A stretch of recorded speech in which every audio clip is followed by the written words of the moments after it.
ছিন্নপত্রাবলীর 240 নম্বর চিঠিটি রবীন্দ্রনাথ ঠাকুর শিলাইদহ থেকে 16 অক্টোবর 1895 খ্রিস্টাব্দে লিখেছিলেন। কাল অনেক রাত পর্যন্ত ঘুম হয়নি। অনেকক্ষণ জলি বোটে পড়েছিলুম।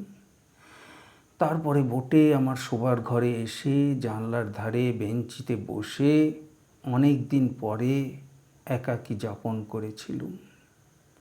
নদীর জল স্থির আয়নার মতো ছিল।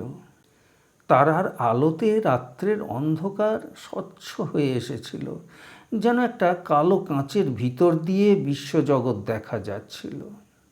রাত্রি যদিও গভীর ছিল, কিন্তু সম্পূর্ণ নিস্তব্ধ ছিল না, কারণ আমার পাশের বোট থেকে আমার দুই প্রতিবেশিনী বিছানায় পড়ে পড়ে হাস্যালাপ করছিলেন, এবং তখনও দুই একটা নৌকো এসে গোলমাল করছিল।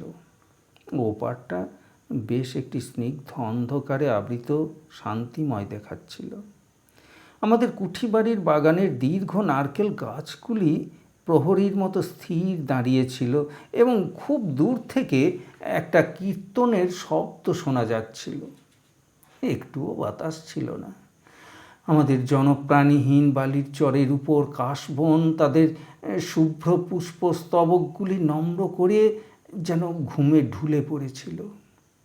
অবশেষে অনেকক্ষণ বসে বসে যখন আমার মাথাটাও নিদ্রা ভারে সেই রকম অবনত হয়ে এলো, তখন আমি বিছানার মধ্যে শুয়ে পড়লুম।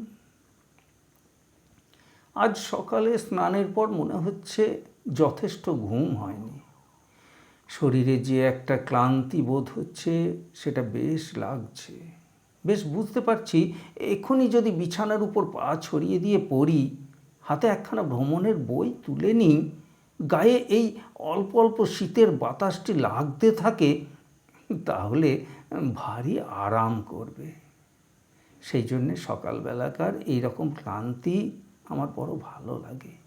বেশ বিনা পরিতাপে হাতের সমস্ত কাজ ফেলে দিয়ে এক বেলার মতো ছুটি নেওয়া যায়। আজকাল আমার ছুটি বাঁধা, কিন্তু এরকম অকর্মণ্য দশা ভালো লাগে না।